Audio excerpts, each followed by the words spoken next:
आम्हा नरका जाता काय येईल तुझ्या हाता, ऐसी तू अनंता विचारी पा. आता हे शब्द वर वर वर वर वर वर वर वर कठीण वाटतात, परंतु आतमध्ये याच्या भक्तीचा जिव्हाळा आहे असे हे सगळे शब्द आहेत. इथं सलगीचं भांडण आहे. आम्हा नरकी जाता काय तुझ्या हाता येईल. देवा आम्ही नरकामध्ये गेलो तर काय तुला बरं मिळेल. आपण म्हणतो काय मिळेल तुला जर माझं असं झालं तर.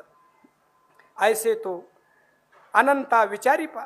हे अनंता अशा प्रकारचा तू विचार तर कर. तुझं शरण आली याचे काय हेची फळ. तुला शरण आलो त्याचं हेच का फळ की आम्ही नरकाला जावं. विचारा दयाळा. अरे लोक पायाळू असतात, तू दयाळू आहेस. पायाळू याचा अर्थ पाय ज्याची पहिली आणि मग नंतर तू आला, तसा दया ज्याची पहिली आणि मग नंतर तू आला, तसा तू दयाळू आहेस. म्हणून असं नको वागू ना. विचारा दयाळा कृपानिधी. कृपेचा तू साठा आहे. तुझे पावनपण नचले आम्हासी. मला असं वाटतं की तुझं जे पावनपण आहे, पवित्रपण आहे, मंगलपण आहे ते आम्हाला चालणार नाही. ऐसे ऋषी कशी कळू आले. इंद्रियाचा स्वामी असलेल्या ऋषिकशी आम्हाला नक्की हे कळालं. आम्ही दुःख पाहू जन्म मरण व्यथा काय तुझ्या हाता येत असे. आम्ही सुखदुःखाचं जन्म मरणाच्या व्यथा भोगाव्यात आणि असं तुझ्या डोळ्यासमोर घडत असताना काय तुझ्या हाताला येतं बाबा. तुका म्हणे तुम्ही खादली हो रडी. देवा तुम्ही खोटेपणा केला आमच्यासोबत, पण आम्ही धरली शेंडी नाम तुझे. तुला आकळता येईल ना अशी तुझी शेंडी, असे तुझं नाम आम्ही धरलेलं आहे. अगदी हे शेवटचं चरण आणि पुढच्या अभंगाचं पहिलं चरण. पांडुरंगा पहा खादलेसे रडी, परी नाम शेंडी धरली आम्ही. तू आमच्यासोबत खोटा रडेपणा केला. खेळामध्ये तू रडकुंडीला आला, पण आम्ही तुझी नामरूपी शेंडी धरली. आता संतांनी करावी पंचायत वादग्रस्त बाबतीत न्याय निवाडा निकाल आता संतांनीच करावा.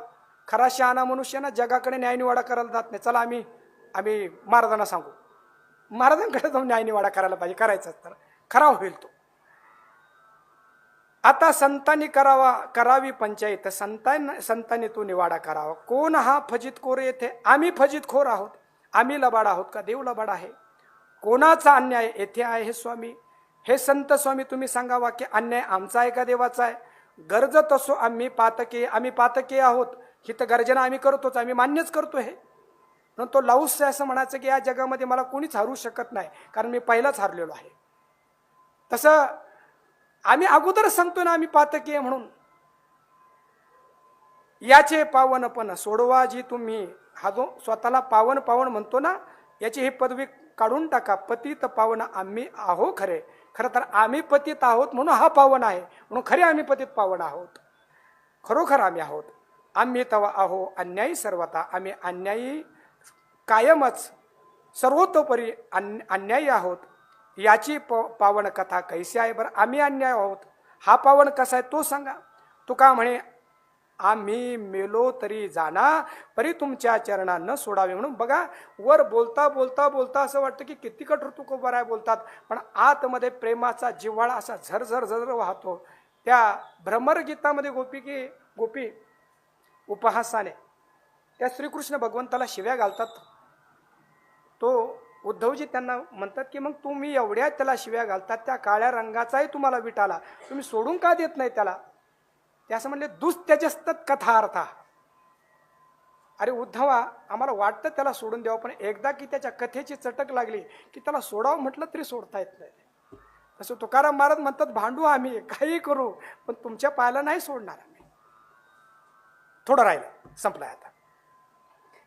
घालून या मध्यवर्ती दाटून उपदेश देते. ऐसे पोट भरे संत तया कैचा भगवंत. रांडा पोरा ते गोविते वर्षासने ते लाविती. जैसे बोलती निरूपणे तैसे न करती करणी. तुका म्हणे तया तमोगुणी यांची क्रिया. दांभिक उपदेशकाचा तिरस्कार निर्भत्सना महाराज या अभंगामध्ये करतात. घालून या मध्यवर्ती कोणाला तरी मध्यस्थीला घालतात आणि त्या मध्यस्थीला सांगतात. आमच्या गावाकडे एक आला होता असा मनुष्य, मी पाहिलंय त्याला. ते काही मध्यस्थी लोकांना असं म्हणायचं की तुम्ही काही माणसं धरून आणा माझ्याकडे फक्त, पण गरीब नाही, श्रीमंत आणा. आणि मग एकदा की तुम्ही माझ्याकडे त्यांना आणले की मी त्यांना बरोबर शिष्य करून घेतो. तुम्ही फक्त घेऊन या माझ्याकडे. हे महाराजांचे हे शब्द किती प्रासंगिक आहेत, त्या काळामध्ये दिलेलं आहे. आज ज्या दांभिकांना वाटत असेल की आम्ही जे करतोय ते कोणाला माहिती नसेल, तुकाराम महाराजांनी सगळ्याचं ऑपरेशन करून ठेवलंय.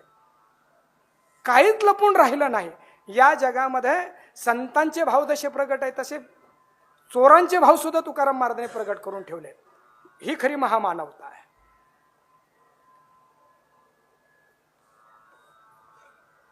ऐसे पोट भरे संत तया कैचा भगवंत. असं नुसते पोट भरणारे, केवळ पोटासाठीच भक्ती करणारे तया कैचा भगवंत.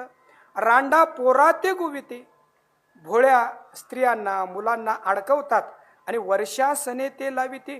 वार्षिक काही कर, वार्षिक पैसे जमा करा, आमच्याकडे वृत्ती म्हणून पाठवून द्या असं सांगतात.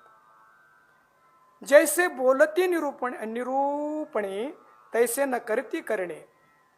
कथा कीर्तनामध्ये ज्या प्रकारे बोलतात तसं का त्याच्या सगळ्या विरुद्ध वागतात. हे चरण जे आहे ते इतकं प्रासंगिक आहे.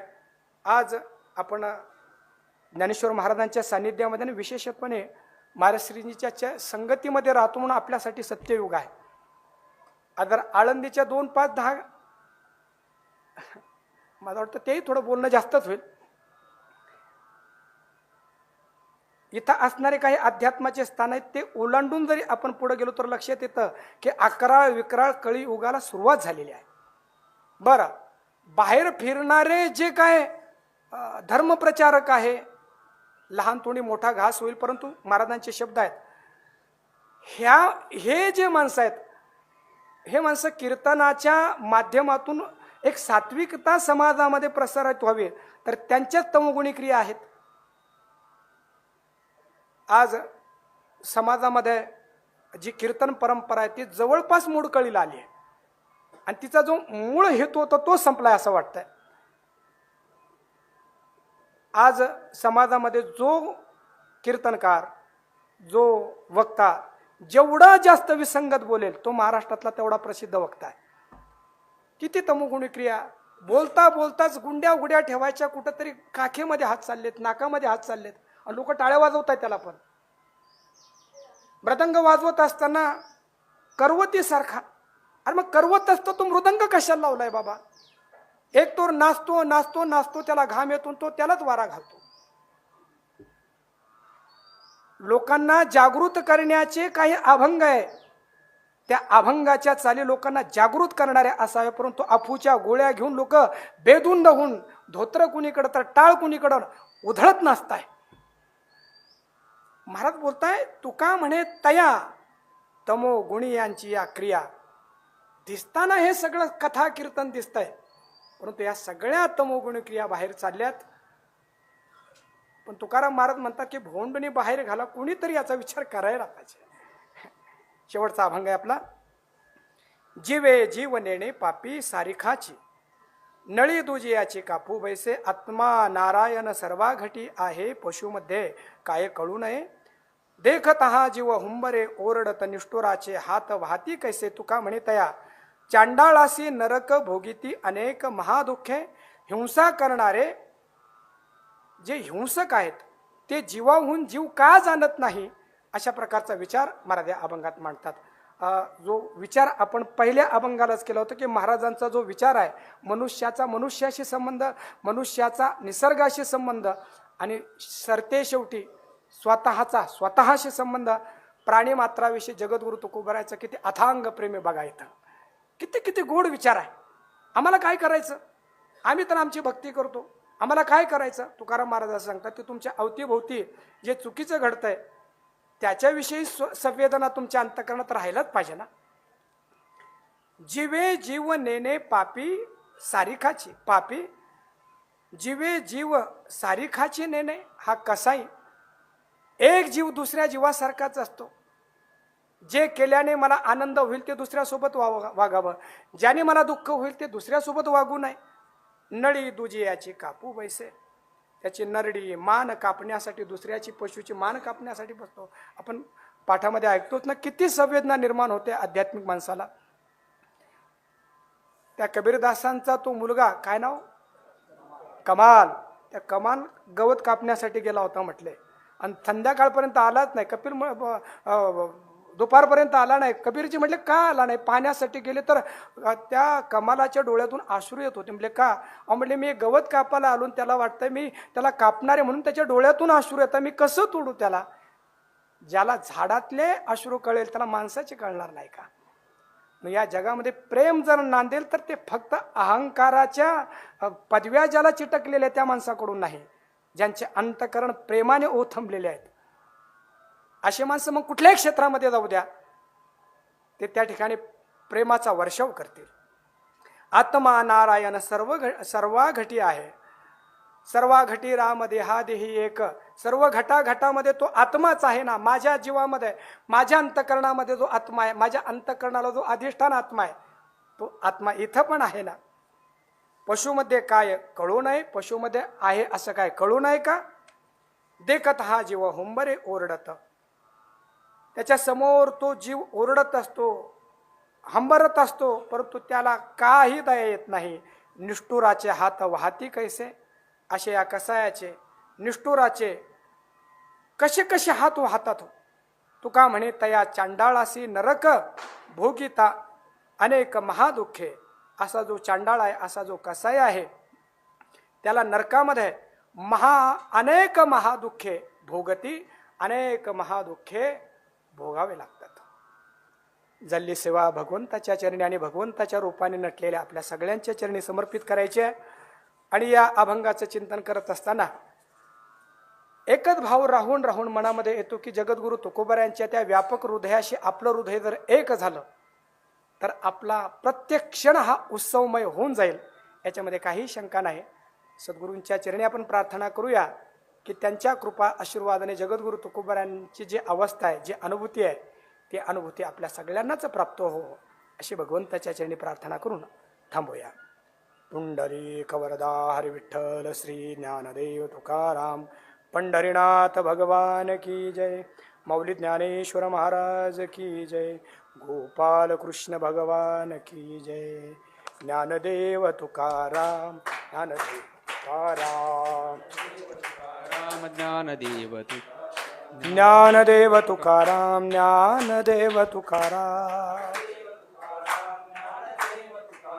ज्ञानदेव तुकाराम ज्ञानदेव तुकाराम तुकाराम तुकाराम तुकाराम तुकाराम तुकाराम. पुंडलीक वरदा हरी विठ्ठल श्री ज्ञानदेव तुकाराम. गोपाल कृष्ण भगवान. उद्या आहे का सत्य? उद्या बरोबर सकाळी 7:30